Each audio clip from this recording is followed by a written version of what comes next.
दिनकर 29 साल के हैं, उज्जैन के रहने वाले हैं। वो चाहते हैं कि हम उनकी परेशानी के बारे में अपने शो पर बात करें, क्योंकि उनकी जिस आदत के चक्कर में लेने के देने पड़ गए, वो हम में से बहुत सारे लोगों की भी दिक्कत है, आदत है इनफैक्ट। दिनकर के साथ क्या हुआ पहले वो जान लीजिए। उन्हें हमेशा से कान में टूथपिक, चाबी या फिर माचिस डालने की आदत थी। कभी भी कान के अंदर खुजली होती तो वो टूथपिक या फिर माचिस डालकर खुजलाने लगते। अब ये आदत इतनी ज़्यादा पड़ गई कि वो ज़्यादातर समय इन चीज़ों से कान खुजलाते रहते थे। अब ये सिलसिला कई सालों तक चला। 2 महीने पहले उनके कान में दर्द शुरू हो गया और ये दर्द बढ़ता ही गया। कुछ समय बाद उनके कान से पीले रंग का पानी निकलने लगा, ऊंचा सुनाई देने लगा और आखिरकार बुखार आ गया। जब उन्होंने डॉक्टर को दिखाया तो पता चला कि उनके कान में इन्फेक्शन हो गया है। इस इन्फेक्शन का नाम था ओटिटिस मीडिया। दरअसल ये एक ऐसा इन्फेक्शन है जो बैक्टीरिया या वायरस की वजह से मिडिल ईयर यानी मध्य कान में होता है। वैसे कान का ये इन्फेक्शन आमतौर पर सर्दी, जुकाम, फ्लू या फिर एलर्जी के कारण होता है। तीली और माचिस डालने से दिनकर के कान में छेद हो गया था। उनका जो कान का पर्दा है उसमें छेद हो गया था, जिसके कारण उन्हें सेकेंडरी इन्फेक्शन हुआ और कान में ओटिटिस मीडिया हो गया। दवाइयों के साथ साथ उन्हें एक सर्जरी भी करवानी पड़ी। अब इसके बाद दिनकर ने टूथपिक और माचिस से तो तौबा कर ली। वो चाहते हैं कि हम ओटिटिस मीडिया पर एक शो बनाएं। ये क्या होता है, क्यों होता है, इससे किस तरह का नुकसान हो सकता है, इसका इलाज क्या है, ये जानकारी लोगों को दे ताकि वो इससे बच सके। तो सुनिए डॉक्टर्स ने क्या बताया।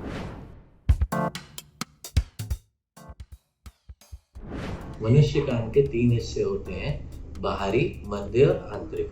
कान के पर्दे के पीछे और आंतरिक कान के बीच में जो जगह होती है उसको मिडिल ईयर बोलते हैं। आमतौर पे इस जगह में हवा होती है, लेकिन जब यहाँ संक्रमण के कारण पस या मवाद बनने लगे तो उस स्थिति को ओटाइटिस मीडिया बोलते हैं। यह बीमारी 2 तरीके की होती है, एक्यूट जिसको तीव्र भी बोल सकते हैं, क्रोनिक जिसको दीर्घकालिक भी बोल सकते हैं। ओटाइटिस मीडिया बीमारी आमतौर पे बच्चों में देखी जाती है, लेकिन वयस्क भी इसका शिकार हो सकते हैं। नाक को कान से जोड़ने वाली एक नली होती है जिसको यूस्टेशियन ट्यूब बोलते हैं। इस नली का काम कान के मध्य भाग का दबाव वातावरण के दबाव के बराबर रखना होता है, जिससे कान का पर्दा ठीक से काम कर सके। जब इसी नली के द्वारा नाक से संक्रमण कान के मध्य हिस्से में पहुंचता है और उस संक्रमण के कारण जीवाणु से वहां पस या मवाद बनने लगे तो ये बीमारी उत्पन्न होती है। इस बीमारी के लक्षण कान में तेज दर्द होना, कान में भारीपन आना, कान में पानी भरने का एहसास होना या एकदम से सुनाई देने में कमी आ जाना होता है। कुछ लोगों में चेहरे की नस टेढ़ी भी हो सकती है, जो कि चेहरे की नस के इन्फेक्शन के कारण होता है। अगर इस बीमारी का ट्रीटमेंट समय से ना स्टार्ट किया जाए तो कान के पर्दे के पीछे जो मवाद बन रहा है उसके कारण पर्दा पतला होके फट भी सकता है, जिससे कान बह सकता है, जो कि मवाद के रूप में भी हो सकता है या कभी कभी खून भी आ सकता है। ओटाइटिस मीडिया बीमारी के रिस्क एक्यूट और क्रोनिक दोनों ही केसेस में अलग अलग होते हैं। अगर तीव्र या एक्यूट की बात करें तो लोगों के चेहरे पे एकदम से टेढ़ापन आ सकता है, उनको सुनाई देने में कमी आ सकती है और कान का पर्दा फट सकता है। अगर क्रोनिक केसेस की बात करें जहां कान बार बार बहता है, उन केसेस में कान के पर्दे में एक परमानेंट छेद हो जाता है और अगर इस बीमारी का इलाज ना किया जाए तो वो मवाद धीरे धीरे कान के पीछे की हड्डी, जिसको मेस्टॉइड बोन भी बोलते हैं, वहां संक्रमण पैदा कर सकता है, जिससे कि उनको मेस्टॉइड एब्सेस हो सकता है। अगर ये एब्सेस बढ़ता जाए तो कान और दिमाग के बीच की हड्डी को ये गला सकता है, उसके कारण उनको दिमागी बुखार या ब्रेन एब्सेस भी हो सकता है। अगर इस बीमारी के इलाज की बात करें तो एक्यूट और क्रोनिक दोनों ही स्थितियों में इलाज अलग अलग होता है। एक्यूट स्थिति में ये इलाज ज़्यादातर दवाइयों से किया जाता है, जैसे कि एंटीबायोटिक्स या पेन किलर। लेकिन कुछ लोगों में जहां मवाद पर्दे के पीछे ज़्यादा बन रहा है, उस केसेस में पर्दे के ऊपर एक चीरा लगा के उस मवाद को निकाल सकते हैं, जिससे आगे के रिस्क कम हो जाए।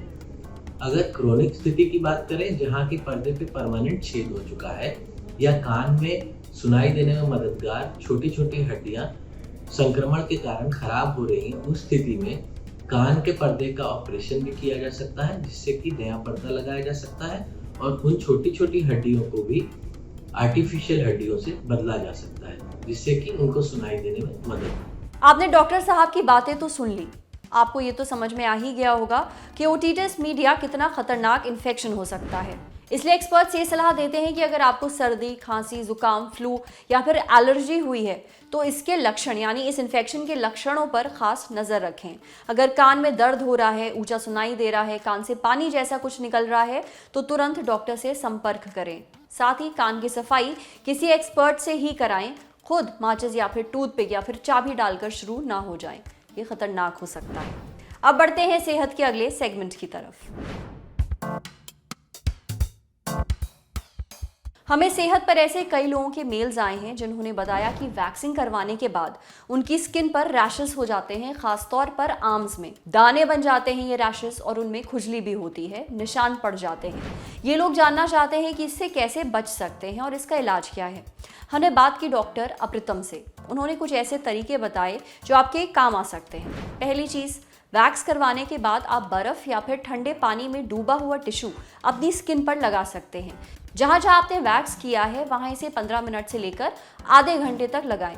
वैक्सिंग करवाने के बाद ढीले कपड़े ही पहने ताकि कपड़े की रगड़ से स्किन में एलर्जी ना हो। इसके अलावा आप वैक्सिंग करवाने के बाद अपनी स्किन पर वो क्रीम या जेल लगा सकते हैं जो कि हाइपो एलर्जेनिक हो, खासतौर पर इसमें कोई परफ्यूम या फिर खुशबू ना हो। अगर आपकी स्किन पर वैक्सिंग करवाने के बाद सूजन आ गई है तो आप वो क्रीम लगा सकते हैं जिसमें कॉर्टिसोन हो। एलोवेरा जेल भी लगा सकते हैं। वैक्सिंग करवाने के फौरन बाद वहां स्क्रब ना करें।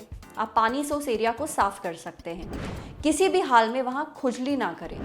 आप वैक्सिंग करवाने से पहले भी उस एरिया में बर्फ लगा सकते हैं जहां पे आपको वैक्सिंग करवानी है। डॉक्टर अप्रितम कहती हैं कि अगर आपको पीरियड्स होने वाले हैं तो उस समय वैक्सिंग को अवॉइड करें और जब भी वैक्सिंग करवाएं तो इस चीज़ का खास ख्याल रखें कि आप अच्छी क्वालिटी का वैक्स इस्तेमाल कर रहे हो। समझे?